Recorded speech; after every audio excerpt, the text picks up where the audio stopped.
Sikhona ke isimo lapho uthola ukuthi ke wadlengulwa usasemncane and awazi ukuthi lokho ke kwakudalwa yini ke noma ke bekwenzakalani.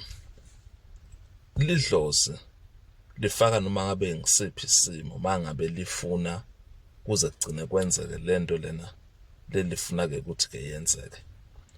Yilo ke idlozi leliyaye futhi lihambe liyodonsa umthakathi lo strong, akushaye ngemithi, akwenze izinto lezi likhuni kungonakele lutho ngokwenhloso yokuthi lona lifuna lento leliyifunako noma lifuna ukwazi kuzimela ke empilweni noma ke nenhloso ukuthi ke lifuna ke kukufundisa ke something ukuthi wena kumele wazi ukuthi ke kunezinto ke ezikaso. Liphinde ke libe nendlela yalo ke yokuthi ke liphinde ke liyinqobe ke leyo mpi leyo lesuke ke ikhona ke ungazi ukuthi ke kwenzakalani.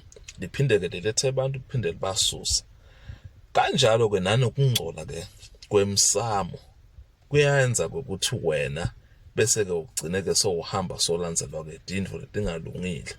Lapho uthola ukuthi ke uba ngumuntu olahlekelwa ngisomething noma ube ngumuntu loba nokuluza noma ube ngumuntu loba nokubanjwa inkunzi.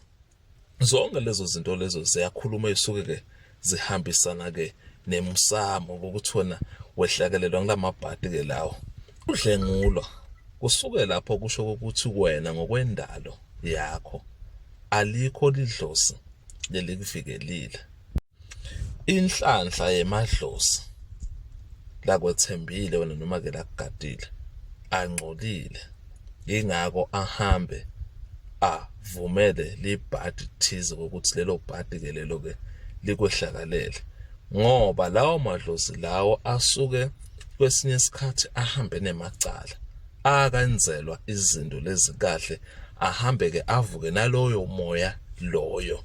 Uthola ukuthi lento lena ke seyiyaphinda uthola lapha ekhaya kukhona umuntu lo wake wehlakalelwa yileyo nto leyo esikhathini sakudala, kwaba kungukuthi lento ayaziwanga, yabo, iphinde ibuye.